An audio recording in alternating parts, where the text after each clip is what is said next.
지금 세계가 놀라고 있습니다. 가난과 재난으로 무너졌던 나라가 이제는 세계 섬유 수출 2위에 오른 것입니다. 그 기적의 시작은 원조도 돈도 아니었습니다. 단 한 줄기 한국의 기술이었습니다. 세계 1위 중국이 원단을 무기화하며 길을 막았을 때 한국은 포기하지 않았습니다. 대신 새로운 길을 열어주었습니다. 찢어지게 가난했던 나라가 이제는 세계의 옷을 만드는 나라가 되었고 그들은 조용히 말합니다. 한국이 없었다면 우린 아직도 어둠 속에 있었을 겁니다. 세계를 꿰맨 그 바늘, 그 끝엔 어떤 진실이 있을까요? 안녕하세요. 저는 방글라데시 다카의 작은 봉제 공장에서 일하는 리아칸입니다. 제가 처음 바늘을 잡았을 때 손가락 끝에서는 피가 났습니다. 쓰레기장에서 주워온 1000조각들은 거칠었고 녹슨 바늘은 제 꿈만큼이나 무뎠죠. 하지만 그 순간에도 저는 믿었습니다. 언젠가 제 손으로 만든 옷이 세상 어딘가에서 누군가를 따뜻하게 해줄 거라고 말이에요. 새벽 4시, 첫 달구름 소리와 함께 저는 눈을 뜹니다. 달빛 아래 펼쳐진 1000조각들이 보였어요. 어머니가 시장에서 주워온 것들이었죠. 파란색 면직물 한 조각, 빨간 실크 자투리, 그리고 구멍 뚫린 데님까지. 모두 21조각이었습니다. 손가락 끝에 침을 발라가며 바늘 귀에 실을 꿰었어요. 세 번째 시도에서야 성공했습니다. 떨리는 손으로 첫 땀을 떴을 때 천이 찢어지는 소리가 났어요. 심장이 쿵쾅거렸습니다. 실패할 수도 있다는 두려움이 목구멍까지 차올랐죠. 우리 동네에는 전기가 하루에 3시간만 들어왔어요. 그 귀한 시간에 어머니는 이웃집 옷을 수선해서 하루 50타카를 벌었습니다. 한국 돈으로 600원 정도였죠. 저는 그 옆에서 1000조각들을 이어붙이며 꿈을 키웠어요. 언젠가는 진짜 공장에서, 진짜 미싱으로, 진짜 옷을 만들겠다고 말입니다. 그런데 어느 날 마을에 소문이 돌기 시작했어요. 한국에서 온 사람들이 공장을 세우겠다고 한다는 거였습니다. 처음에는 믿지 않았어요. 우리 같은 가난한 동네에 누가 투자를 하겠어요. 하지만 사흘 후 정말로 그들이 나타났습니다. 검은색 정장을 입은 중년 남성이 마을회관 앞에 서 있었어요. 박현우라고 자신을 소개했죠. 그의 눈빛에는 우리를 동정하는 빛이 아니라 뭔가 다른 것이 있었습니다. 마치 과거의 자신을 보는 듯한 그런 표정이었어요. 박현우 씨가 말했습니다. 이곳은 옛날의 우리 같다고 가난하지만 눈빛이 살아있다고 했어요. 그 말을 들었을 때 가슴이 뜨거워졌습니다. 누군가 우리의 가능성을 본다는 것, 그것만으로도 희망이 생겼거든요. 마을 사람들이 하나둘 모여들었어요. 어머니도 수선하던 옷을 놓고 나오셨죠. 박현우 씨는 통역사를 통해 설명했습니다. 봉제 공장을 세워서 우리에게 일자리를 주겠다고 기술도 가르쳐 주겠다고 했어요. 저는 앞으로 나섰습니다. 떨리는 목소리로 말했어요. 우린 가난하지만 손은 빠르다고 배우고 싶은 마음도 크다고 했습니다. 그 순간 박현우 씨의 눈가에 미소가 번졌어요. 한 달 후 마을 외곽에 하얀색 건물이 올라가기 시작했습니다. 공사 소리가 새벽부터 저녁까지 이어졌어요. 저는 매일 그곳을 지나다니며 상상했습니다. 저 안에서 일하게 될 제 모습을, 처음으로 월급을 받게 될 그날을 말이에요. 공장 간판에는 한글과 벵골어가 함께 적혀 있었어요. 영원무역 다카지점이라고 했습니다. 영원이라는 단어가 좋았어요. 영원히 계속될 수 있을 것 같은 희망의 느낌이었거든요. 건물이 완성되던 날, 저는 쓰레기장에서 주워온 1000조각들을 모두 태웠습니다. 연기가 하늘로 올라가는 것을 보며 생각했어요. 이제 정말 새로운 시작이구나. 가난한 소녀 리아 칸의 인생에 드디어 문이 열리는구나. 그날 밤, 저는 처음으로 꿈을 꾸지 않고 잠들었습니다. 꿈보다 더 좋은 현실이 내일 아침에 기다리고 있다는 것을 알았거든요. 한국이라는 나라가, 박현우 씨가 우리에게 준 기회 말이에요. 손가락 끝에 바늘 자국들을 만지며 다짐했습니다. 이 상처들이 헛되지 않게 하겠다고, 꼭 성공해서 우리 마을의 희망이 되겠다고 말이에요. 공장 문이 처음 열린 날, 저는 새벽 5시에 도착했습니다. 하얀색 미싱 50대가 일렬로 늘어서 있는 모습을 보았을 때 가슴이 터질 것 같았어요.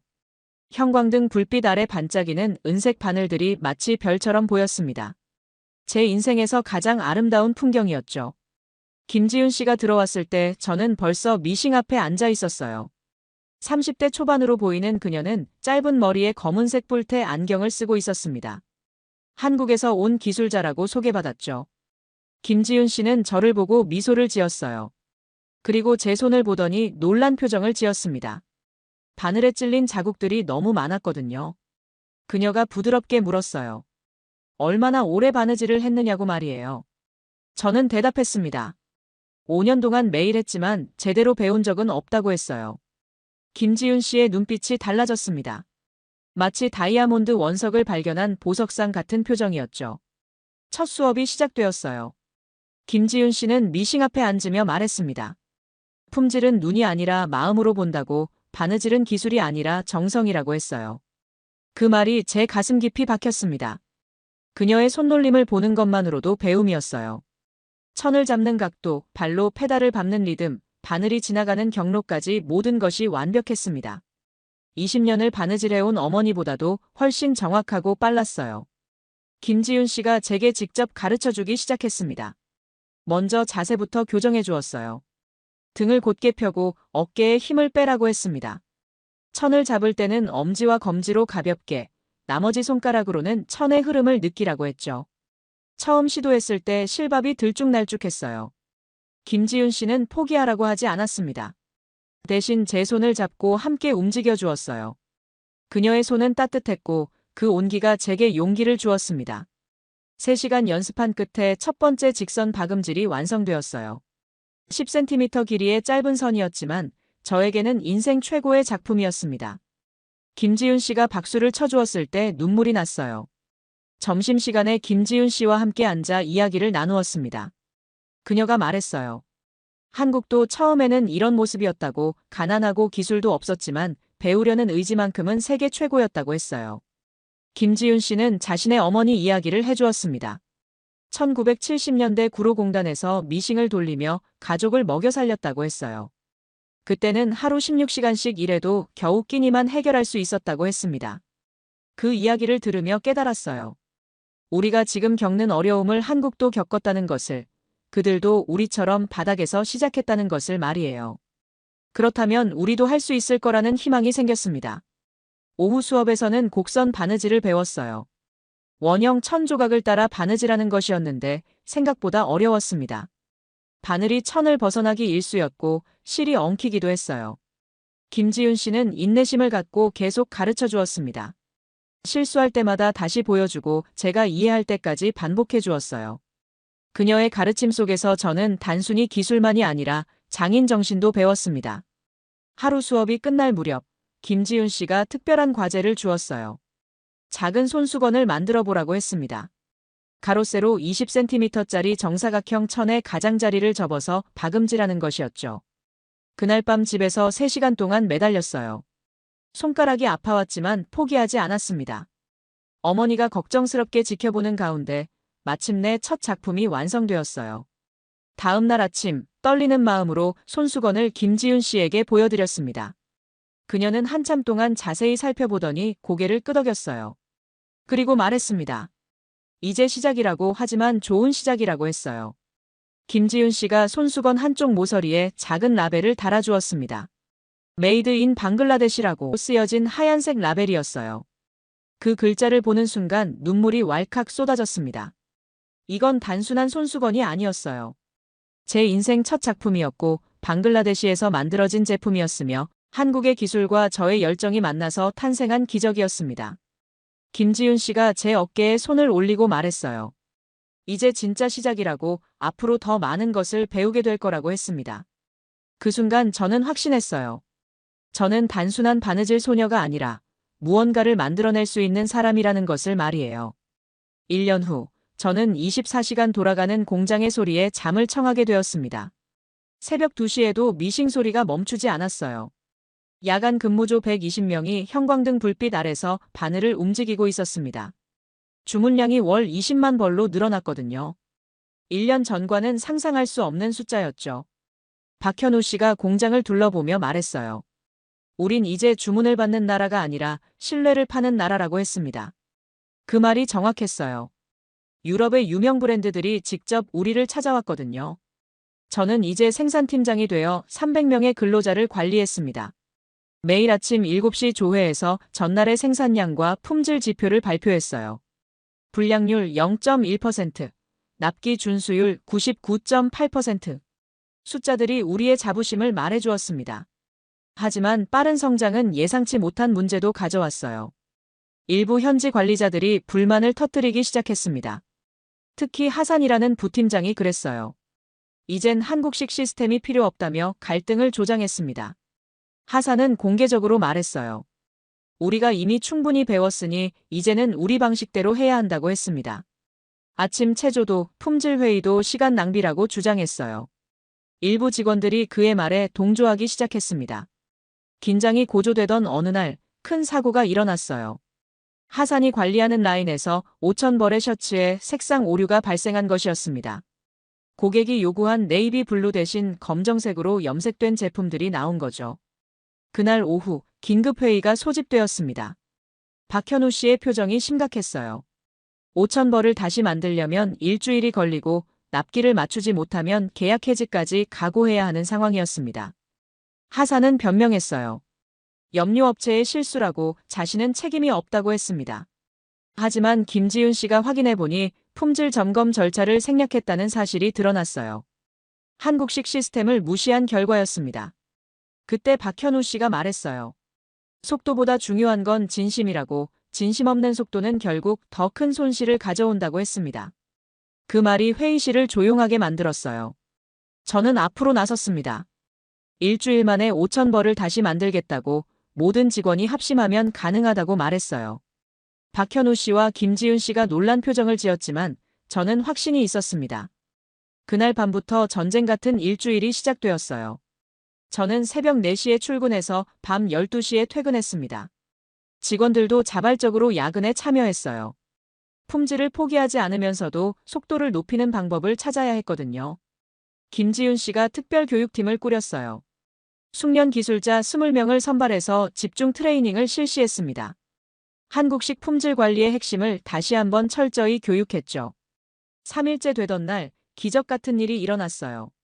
전체 생산 라인이 하나의 유기체처럼 움직이기 시작한 것이었습니다.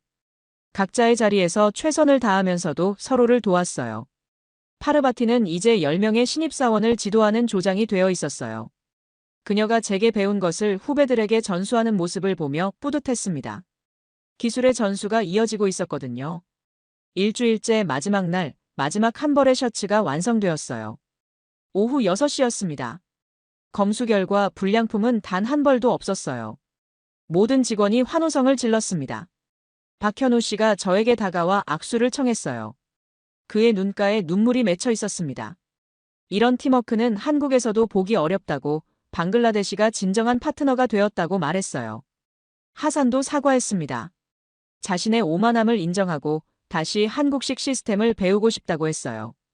저는 그를 받아들였습니다. 실수를 통해 배우는 것도 성장의 과정이니까요. 그날 저녁 축하 파티에서 저는 연설했어요. 우리가 증명한 것은 단순히 생산 능력이 아니라고, 한국이 가르쳐준 철학을 우리 것으로 만들 수 있다는 가능성이라고 말했습니다. 공장 창밖으로 보이는 다카의 밤 풍경이 달라 보였어요. 더 많은 공장들이 불을 켜고 있었고 더 많은 사람들이 꿈을 향해 달려가고 있었습니다. 저는 그날 밤 일기에 적었어요. 성장의 폭풍 속에서도 흔들리지 않는 것은 진심이라고, 그 진심을 가르쳐준 한국에게 감사하다고 말이에요. 성공의 달콤함이 채 가시기도 전에 그림자가 드리워졌습니다. 5,000벌 긴급 주문을 성공적으로 완수한 지 한 달 후, 워젠화라는 중국인이 우리 공장을 찾아왔어요.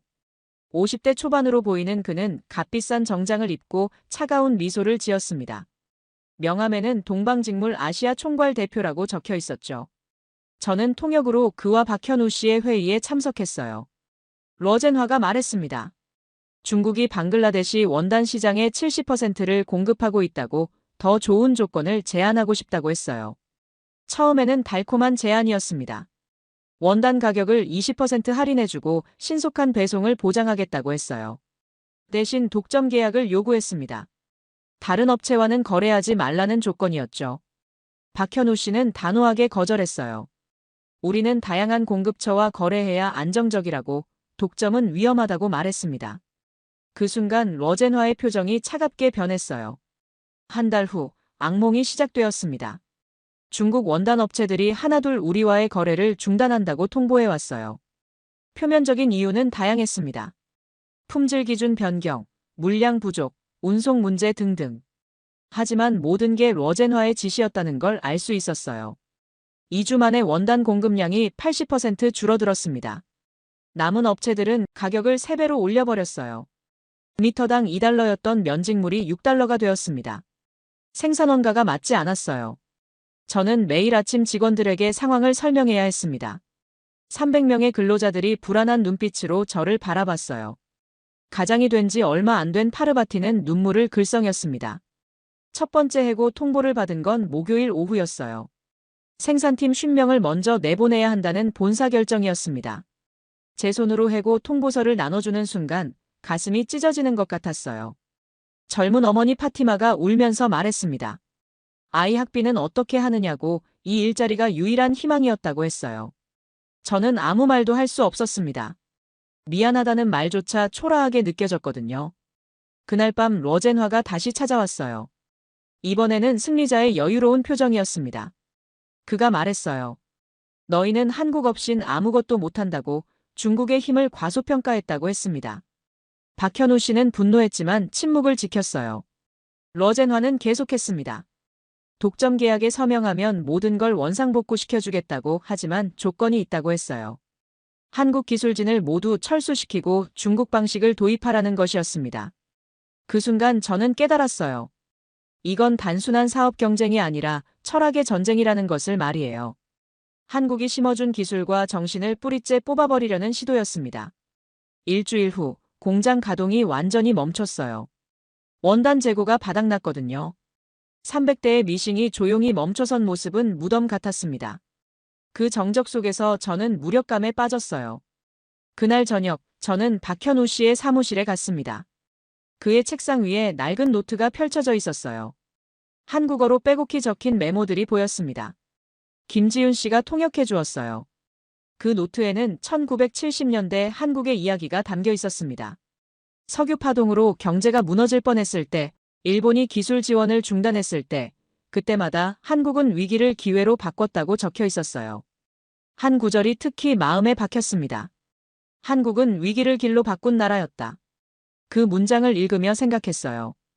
우리도 할 수 있을 거라고, 한국이 그랬듯이 우리도 길을 찾을 수 있을 거라고 말이에요. 박현우 씨가 제 어깨에 손을 올렸습니다. 그리고 말했어요. 이건 끝이 아니라 새로운 시작이라고, 진짜 시험은 지금부터라고 했어요. 그의 눈빛에서 포기하지 않겠다는 의지를 읽을 수 있었습니다.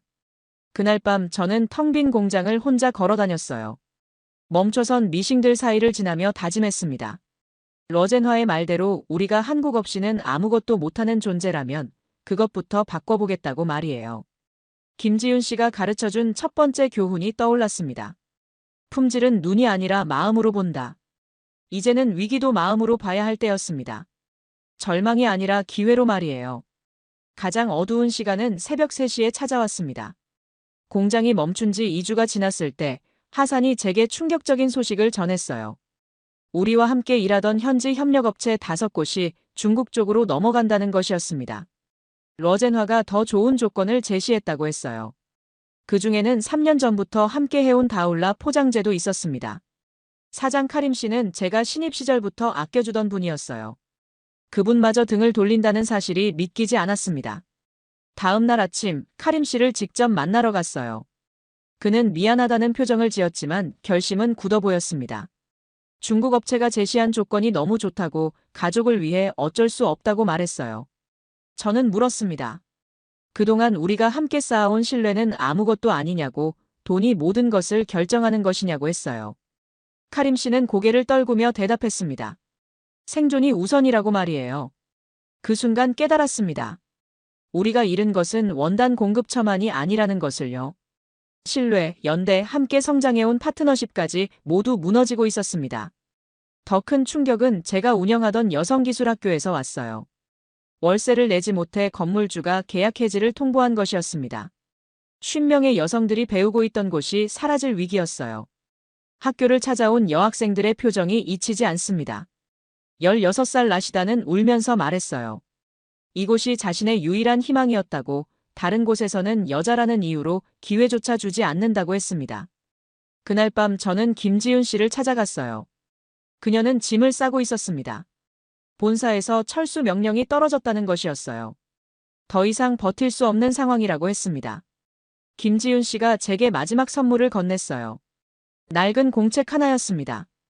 그 안에는 그녀가 방글라데시에서 겪은 모든 경험이 적혀 있었어요. 기술 노하우부터 철학까지 모든 것이 담긴 보물 같은 기록이었죠. 공책을 넘기며 김지윤 씨가 한 말이 떠올랐습니다. 기술은 기계가 아니라 철학이라고, 철학은 절대 빼앗기지 않는다고 했었어요.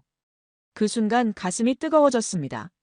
지윤 씨가 떠나던 날 공항까지 배웅을 갔어요. 이별을 앞두고 그녀가 말했습니다. 리아는 이제 선생님이라고 한국에서 배운 것을 방글라데시 방식으로 이어가라고 했어요. 그날 밤 저는 혼자 공장에 남았습니다. 300대의 미싱이 조용히 서 있는 모습을 보며 절망감이 밀려왔어요. 3년 전 처음 이 공장에 들어왔을 때의 설렘이 아득하게 느껴졌습니다. 하지만 그때 문득 생각이 났어요. 지윤 씨가 처음 제게 가르쳐 준 것은 미싱 사용법이 아니라 마음가짐이었다는 것을 말이에요. 포기하지 않는 마음, 정성을 다하는 자세, 그것이 진짜 기술이었다고 했거든요. 저는 한 대의 미싱 앞에 앉았습니다. 김지윤 씨가 남긴 공책에서 1000조각 하나를 찢어냈어요. 그리고 바늘에 실을 끼워 첫 땀을 떴습니다. 전기가 나간 어둠 속에서도 손끝의 감각만으로 바느질을 계속했어요. 한 땀, 한 땀 바느질하면서 생각했습니다. 이 한 땀이 절망을 꿰매는 것이라고, 무너진 희망을 다시 이어붙이는 것이라고 말이에요. 눈물이 볼을 타고 흘러내렸지만 손은 멈추지 않았습니다. 새벽 4시가 되어서야 작은 손수건 하나가 완성되었어요. 3년 전 김지윤 씨에게 처음 배울 때와 똑같은 크기였습니다. 하지만 그때와는 의미가 달랐어요. 이건 다시 시작하겠다는 다짐이었거든요.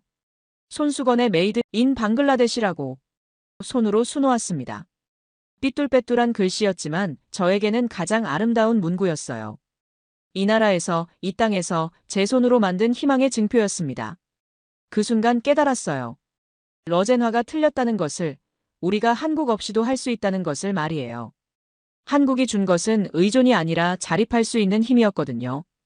다음 날 아침, 저는 남은 직원들을 모았습니다. 50명 정도가 전부였어요. 그들에게 말했습니다.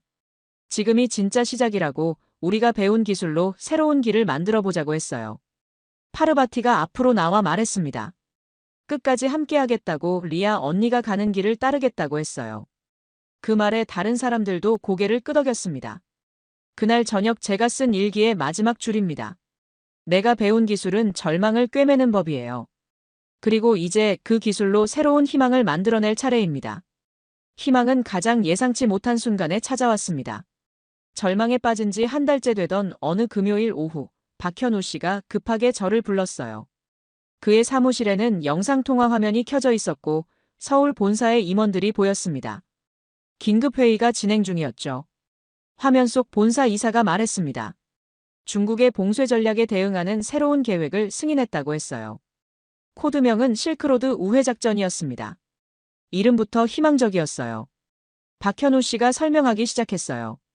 중국이 길을 막으면 우리는 새 길을 만든다고, 이것이 한국식 해법이라고 했습니다. 그의 목소리에는 확신이 가득했어요. 계획은 놀라웠습니다. 베트남, 인도네시아, 태국의 원단 업체들과 새로운 공급망을 구축하는 것이었어요. 더 나아가 한국 본토의 고급 원단까지 직접 수입하겠다고 했습니다. 하지만 가장 충격적인 발표는 따로 있었어요. 방글라데시를 단순한 생산기지가 아닌 남아시아 허브로 만들겠다는 것이었습니다. 인도, 파키스탄, 스리랑카까지 연결하는 거대한 네트워크의 중심으로 말이에요. 박현우 씨가 저를 보며 말했습니다. 리아가 이 계획의 핵심 인물이라고, 현지 상황을 가장 잘 아는 사람이라고 했어요. 그 순간 가슴이 뛰기 시작했습니다. 3일 후, 첫 번째 기적이 일어났어요. 베트남에서 고품질 면직물 5톤이 도착한 것이었습니다. 중국산보다 30% 비쌌지만 품질은 오히려 더 좋았어요. 저는 직접 치타공 항구까지 가서 화물을 맞이했습니다. 컨테이너 문이 열릴 때의 그 순간을 잊을 수가 없어요. 알록달록한 원단 롤들이 햇살에 반짝이는 모습이 무지개 같았습니다. 항구에서 돌아오는 길에 박현우 씨가 말했어요. 이제 우리는 중국에 의존하지 않아도 된다고, 오히려 더 다양하고 안정적인 공급망을 갖게 되었다고 했습니다. 공장 재가동 준비가 시작되었어요. 한 달 동안 먼지가 쌓인 미싱들을 하나하나 점검했습니다. 50명의 직원들이 자발적으로 나와서 청소와 정비에 참여했어요. 파르바티는 신입 직원 10명을 새로 모집해왔습니다. 모두 제 기술학교에서 배운 여성들이었어요. 학교는 문을 닫았지만 배움은 계속되고 있었던 거죠. 재가동 전날 밤, 저는 혼자서 마지막 점검을 했어요. 모든 미싱의 바늘을 교체하고 실통을 새 것으로 갈아 끼웠습니다. 마치 새로운 인생을 준비하는 기분이었어요. 다음 날 월요일 아침 7시, 드디어 그 순간이 왔습니다. 제가 메인 전원 스위치에 손을 올렸어요. 박현우 씨와 남은 직원들이 모두 지켜보는 가운데 천천히 스위치를 올렸습니다. 우웅! 첫 번째 미싱이 돌아가는 소리가 들렸어요. 이어서 두 번째, 세 번째, 그리고 모든 미싱이 다시 살아났습니다. 그 소리가 이렇게 아름다울 수 있다니요. 직원들이 박수를 치고 환호성을 질렀어요. 몇몇은 울고 있었습니다. 저도 눈물을 참을 수 없었어요. 한 달간의 침묵을 깨고 희망의 소리가 다시 울려 퍼지는 순간이었습니다. 첫 번째 생산품은 상징적으로 제가 만들었어요. 베트남산 고급면으로 만든 하얀색 블라우스였습니다. 바늘이 천을 지날 때마다 새로운 시작의 의미가 새겨지는 것 같았어요. 점심시간에 러젠화가 나타났습니다. 그는 당황한 표정을 감추지 못했어요. 공장이 다시 돌아가는 것을 보고 믿을 수 없다는 듯이 주변을 둘러봤습니다. 박현우 씨가 러젠화에게 말했어요. 이제 우리는 중국 없이도 잘 돌아간다고, 오히려 더 다양한 선택권을 갖게 되었다고 했습니다. 러젠화의 얼굴이 일그러졌어요. 러젠화가 협박했습니다. 다른 방법으로라도 방글라데시 봉제업을 무너뜨리겠다고 말이에요. 하지만 박현우 씨는 웃으며 대답했습니다. 그럴 때마다 우리는 더 강해질 것이라고 했어요. 그날 오후 인도네시아에서 두 번째 화물이 도착했다는 연락이 왔어요. 이번에는 실크와 폴리에스테르 혼방 원단이었습니다. 공급망 다변화가 현실이 되고 있었어요. 저녁 시간에 전체 직원 회의를 열었습니다. 저는 앞에 서서 말했어요. 이건 다시 시작이 아니라 우리가 버텨낸 증거라고, 위기를 기회로 바꾼 순간이라고 했습니다. 파르바티가 일어나서 말했습니다. 이제 우리는 더 이상 누군가에게 의존하지 않는다고, 스스로 길을 만들 수 있다고 했어요. 모든 직원들이 박수를 쳤습니다. 그날 밤 저는 김지윤 씨에게 메시지를 보냈어요. 공장이 다시 돌아간다고 선생님이 가르쳐준 철학이 우리를 구했다고 했습니다. 한국에서 온 답장은 짧았지만 따뜻했어요. 리아, 이제 진정한 독립이 시작된 거야. 축하해. 그 메시지를 읽으며 확신했습니다. 우리는 이제 정말로 새로운 단계에 접어들었다고 말이에요. 세상이 우리를 주목하기 시작한 건 BBC 기자가 찾아온 날부터였습니다. 공장 재가동 3개월 후 영국의 유명 기자 제임스 윌슨이 다카에 나타났어요. 그는 중국의 봉쇄 전략과 한국의 우회 작전에 대한 심층 보도를 준비하고 있었습니다. 저는 그의 인터뷰 요청을 받았어요. 카메라 앞에 서는 것이 처음이라 떨렸습니다. 하지만 제 이야기를 세상에 알릴 기회라는 생각에 용기를 냈어요. 기자가 물었습니다. 가장 어려웠던 순간이 언제였냐고 말이에요. 저는 대답했습니다. 해고 통보서를 직원들에게 나눠줄 때였다고. 하지만 그 순간이 우리를 더 강하게 만들었다고 했어요. 절망이 아니라 결단의 순간이었다고 말했습니다. 인터뷰 영상이 BBC 월드뉴스에 방송된 건 일주일 후였어요. 한 여성의 바늘이 중국의 봉쇄를 뚫었다는 제목이었습니다. 전 세계가 우리 이야기에 주목했어요. CNN, 알자지라, NHK까지 연달아 취재 요청이 들어왔습니다. 방글라데시 정부도 움직이기 시작했어요. 총리가 직접 우리 공장을 방문하겠다고 발표했습니다. 가장 큰 변화는 주문량이었어요. 유럽의 유명 브랜드들이 앞다퉈 계약을 맺으려고 했습니다. 중국에 굴복하지 않은 용감한 공장이라는 브랜드 이미지가 생긴 거죠. 한 달 만에 주문량이 5배로 늘어났어요. 월 20만 벌이었던 생산량을 100만 벌로 확대해야 하는 상황이 되었습니다. 행복한 고민이었지만 동시에 큰 도전이기도 했어요. 박현우 씨가 제게 특별한 제안을 했습니다. 리아만의 브랜드를 만들자는 것이었어요. 리아 시스템이라는 이름으로 방글라데시 여성들의 기술 교육과 품질 관리를 담당하자고 했습니다. 처음에는 부담스러웠어요. 제 이름을 건 브랜드라니 너무 큰 책임감이 느껴졌거든요. 하지만 박현우 씨가 말했습니다. 이제 리아는 선생님이 되어야 한다고, 더 많은 사람에게 희망을 전해야 한다고 했어요. 그해 9월 세계 경제 포럼에서 초청장이 왔습니다. 스위스 다보스에서 열리는 국제회의에서 연설을 해달라는 것이었어요. 주제는 위기를 기회로 바꾼 여성 리더였습니다. 생애 첫 해외여행이었어요. 비행기 창문으로 내려다본 구름바다를 보며 감격했습니다. 쓰레기장에서 1000조각을 줍던 소녀가 세계 무대에 서게 된 거죠. 다보스 회의장은 상상했던 것보다 훨씬 웅장했습니다. 세계 각국의 정치인과 경제인들이 모인 곳이었어요. 처음에는 위축되었지만 곧 마음을 다잡았습니다. 연단에 올라선 순간 500명의 청중이 저를 바라보고 있었어요. 떨리는 마음을 진정시키며 첫 문장을 시작했습니다. 한국은 우리에게 기계를 주지 않았습니다. 철학을 줬습니다. 회장이 조용해졌어요. 저는 계속했습니다. 가난한 방글라데시 소녀가 어떻게 세계적인 품질 시스템을 만들게 되었는지, 위기가 어떻게 더 큰 기회가 되었는지 차근차근 설명했어요. 가장 큰 박수가 터진 건 이 말을 했을 때였어요. 기적은 도움으로 시작하지만 믿음으로 완성됩니다. 한국이 심어준 믿음이 방글라데시에서 기적을 만들었다고 말했습니다. 연설이 끝난 후 많은 사람들이 악수를 청했어요. 독일 기업인은 방글라데시에 투자하고 싶다고 했고, 이탈리아 패션 브랜드는 파트너십을 제안했습니다. 가장 기억에 남는 건 한국 대표단과의 만남이었어요. 그들은 자랑스럽다고 말하며 저를 격려해 주었습니다. 한국의 도움이 이런 결실을 맺어서 뿌듯하다고 했어요. 다보스에서 돌아온 후 방글라데시 언론들이 앞다퉈 저를 취재했습니다. 다카의 기적을 만든 여성, 바늘로 세상을 바꾼 리더라는 제목들이 신문에 실렸어요. 하지만 저는 바뀌지 않았습니다. 여전히 매일 새벽 6시에 공장에 나와서 첫 번째 미싱을 점검했어요. 직원들과 함께 점심을 먹고 신입 교육도 직접 담당했습니다. 어느 날 파르바티가 말했어요. 이제 방글라데시 전역의 봉제 공장들이 리아 시스템을 배우고 싶어 한다고 했습니다.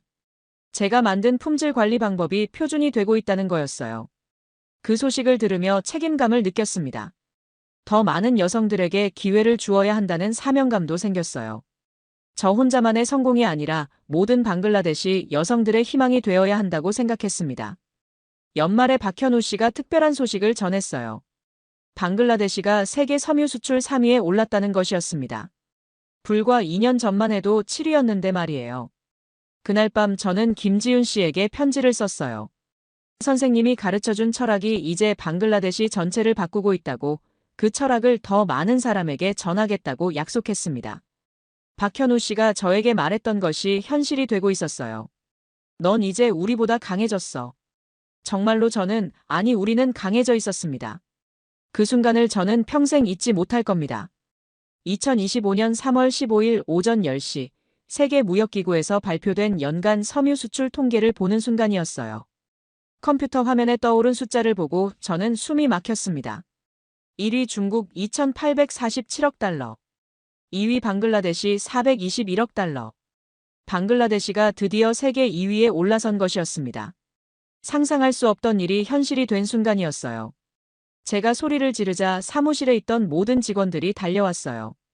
화면을 본 파르바티가 가장 먼저 울음을 터뜨렸습니다. 곧이어 모든 사람이 끌어안으며 기뻐했어요. 박현우 씨에게 급히 전화를 걸었습니다. 그는 이미 소식을 알고 있었어요. 목소리가 떨리고 있었습니다. 여기까지 왔다고, 우리가 믿었던 가능성이 결국 현실이 되었다고 말했어요. 1시간 후 다카 전역의 봉제 공장들에서 축하 폭죽이 터지기 시작했습니다. 라디오와 TV에서도 이 소식을 대대적으로 보도했어요. 방글라데시 역사상 가장 기쁜 날 중 하나였습니다. 총리가 긴급 성명을 발표했어요. 방글라데시 여성 근로자들의 노고와 한국의 기술 협력에 감사한다고 했습니다. 그리고 저를 국민 영웅으로 표창하겠다고 발표했어요. 하지만 저는 공장을 떠날 수 없었습니다. 축하 인파들 사이에서도 제가 해야 할 일이 있었거든요. 김지윤 씨가 남겨준 낡은 재봉틀 앞으로 갔어요. 그 재봉틀은 이제 공장의 상징이 되어 있었습니다. 유리 케이스에 보관되어 있고 그 옆에는 작은 명판이 붙어 있었어요. 한국의 기술, 방글라데시의 희망이라고 쓰여 있었죠. 저는 그 앞에 잠시 서서 묵념했습니다. 김지윤 선생님, 박현우 씨, 그리고 저와 함께 꿈을 키워온 모든 사람들에게 감사의 마음을 전했어요. 오후에 기자회견이 열렸습니다.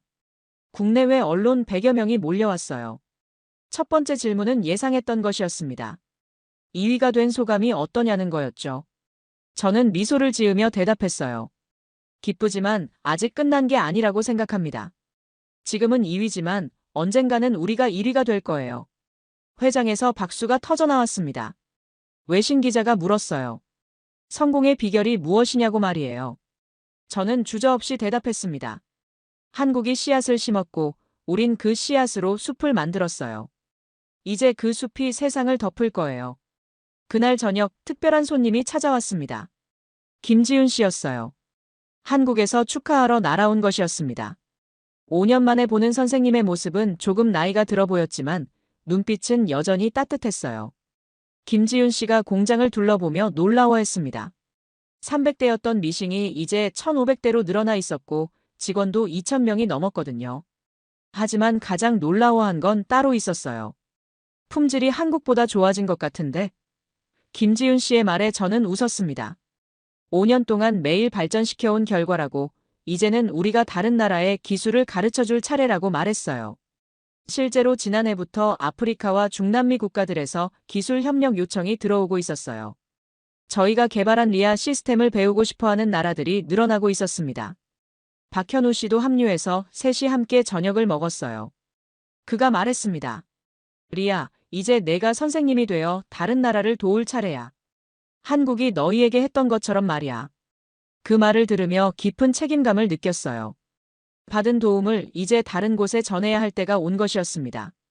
그것이 진정한 성공의 의미라고 생각했어요. 다음 날 새벽, 저는 혼자 공장 옥상에 올라갔습니다. 다카 시내가 한눈에 보이는 곳이었어요. 수많은 공장 굴뚝에서 연기가 올라오고 그 사이로 메이드 인 방글라데시 깃발들이 바람에 펄럭이고 있었습니다. 햇살이 깃발들을 비추는 모습을 보며 생각했어요. 이 작은 나라가 이제 세계 2위의 섬유 강국이 되었다고, 쓰레기장에서 1,000조각을 줍던 소녀의 손이 이 기적을 만들어냈다고 말이에요. 하지만 진짜 기적은 따로 있었어요. 방글라데시 여성 200만 명이 이제 당당히 일할 수 있게 된 것, 그들의 자녀들이 더 나은 교육을 받을 수 있게 된 것이 진짜 기적이었습니다. 휴대폰에서 알림이 울렸어요. 김지윤 씨가 보낸 메시지였습니다. 리아, 이제 정말로 독립했구나. 더 이상 한국의 도움이 필요 없을 만큼 강해졌어. 자랑스럽다. 저는 답장을 보냈어요. 선생님, 저희는 독립했지만 절대 잊지 않을 거예요. 한국이 가르쳐준 철학을 이제 온 세상에 전하겠습니다. 그것이 진정한 보답이겠죠. 그날 오후 새로운 프로젝트 회의가 열렸습니다. 케냐와 과테말라에서 온 기술 협력 요청을 검토하는 자리였어요. 저는 두 나라 모두 도와주기로 결정했습니다. 박현우 씨가 웃으며 말했어요. 이제 리아가 또 다른 박현우가 되는 거네. 저도 웃었습니다. 도움을 받던 사람에서 도움을 주는 사람이 되는 것. 그것이 성장의 진정한 의미였어요. 그날 밤 제가 쓴 일기의 마지막 문장입니다. 한국이 남긴 기술로 이제 우리는 세상에 희망을 수출합니다. 오늘은 2위지만 내일은 더 큰 꿈을 향해 바늘을 움직일 것입니다. 이것이 끝이 아니라 새로운 시작입니다. 창밖에서는 여전히 미싱 소리가 들려왔어요. 희망의 심장박동이 멈추지 않고 있었습니다. 끝까지 시청해주셔서 감사합니다. 영상이 좋았다면 구독과 좋아요, 그리고 알림 설정도 잊지 마세요. 여러분의 따뜻한 응원이 저희를 계속 움직이게 합니다.